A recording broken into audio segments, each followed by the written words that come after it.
Hello everyone, I am Rolvic Valverde from BS Chemistry 2H1. I'm going to carry on reporting for the Chapter 2, 19th Century Philippines as Results Context. The focus of this chapter is to give context on how the economy, society, and politics operate surrounding at the time of Rizal. I will be discussing the context of society for the rise of Chinese Mestizo and Inquilinos. So before we discuss, let's define the common terms we will encounter in this discussion. Chinese Mestizo, a new breed of the rich and influential middle class. Inquilinos, a laborer indebted to a landlord who allow him to form a farm in parts of his property. Now for the rise of Chinese Mestizo. At the beginning of the 19th century, economic and political changes in Europe were finally starting to affect Spain and consequently the Philippines. The demand for the Philippine sugar and the abaca, or hemp, grew swiftly and the number of exports to European countries increased even more after the opening of the Suez Canal in 1869. The development of commercial agriculture in the archipelago resulted in the presence of a new class, and this class is the Chinese Mestizo. These emerged haciendas of sugar, coffee, and hemp, typically owned by the enterprising Chinese Filipino mestizos. Some of the families which attained reputation in the 19th century have continued to play a vital role in the country's economic and politics. The economic progress in the Philippines during the 19th century resulted in the rise of a new breed of rich and influential Filipino middle class. Non-existent in early centuries, this class, composed of Spanish and Chinese mestizos, ascended to a position of power in the Philippine society and in due course became leaders in education and finance.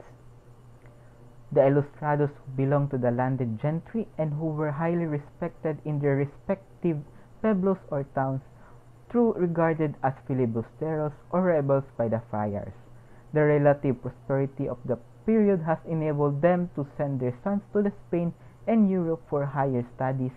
Most of them later become members of the Freemasonry and active in the propaganda movement. Some of them sensed the failure of reformism and turned to radicalism and look up to Rizal as their leader, as Jose Rizal is also a Chinese mestizo. So in summary, the emergence of the Chinese mestizo as a legal distinct class began only with the Spanish colonial regime. Soon after, the Spaniards founded the city of Manila in 1571, a large Chinese colony evolved, performing a multiple services as traders, artisans, and domestic servants. The Chinese became indispensable to the needs of the capital. Encouraged to come and settle, the Chinese population increased by leaps and bounds.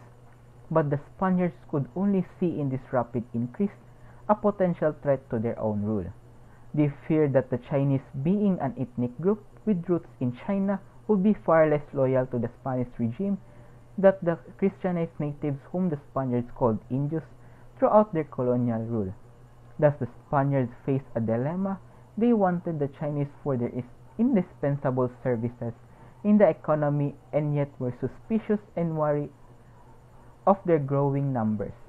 This dilemma, however, was resolved through the policy of converting the Chinese and encouraging marriages between Catholic Chinese and Catholic Indios. For the Chinese mestizo as middle class, the development of Chinese mestizo as an entrepreneur from the 1750s to the 1850s paved the way for the emergence of the Philippine middle class.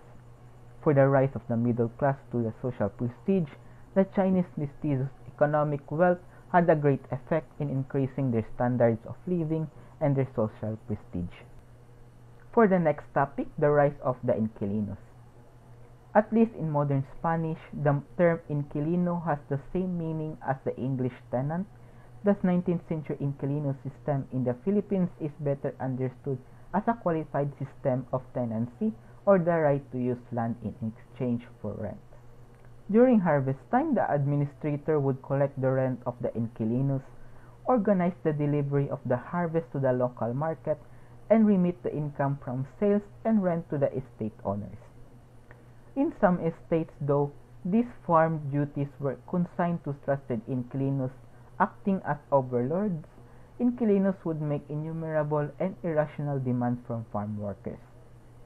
Inquilinos paid a fixed rent, and the amount was determined by the size and quality of the land being worked on. And this is the time the rise of inquilinos is prominent.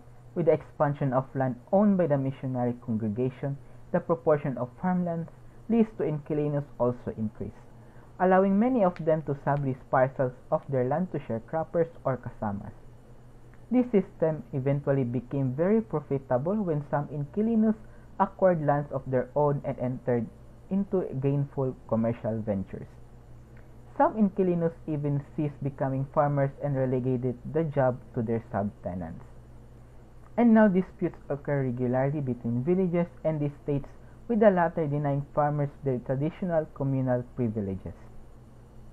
And there were also conflicts between estate owners and workers. This stemmed from a collection of excessive taxes and land rent, the decline of sharing agreements, extreme demand for labor services, and capricious fixing of crop prices. The hacienda structure consisted of three states: the estate owner, the leaseholder or inquilino, and the tenant sharecropper.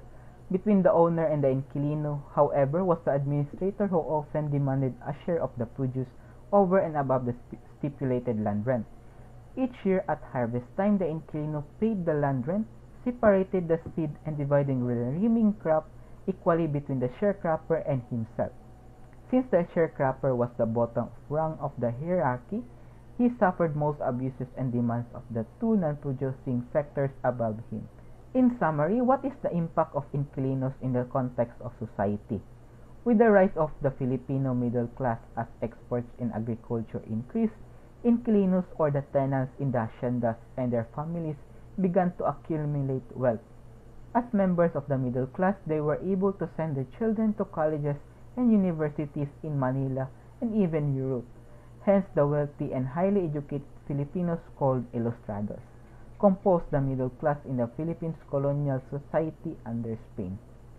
Belonging to the middle class also meant changing their former lifestyle, clothing, houses, forms of amusement, and cultural activities to those that were similar or closer to what Spaniards and Europeans did and maintained, which were comfortable and expensive.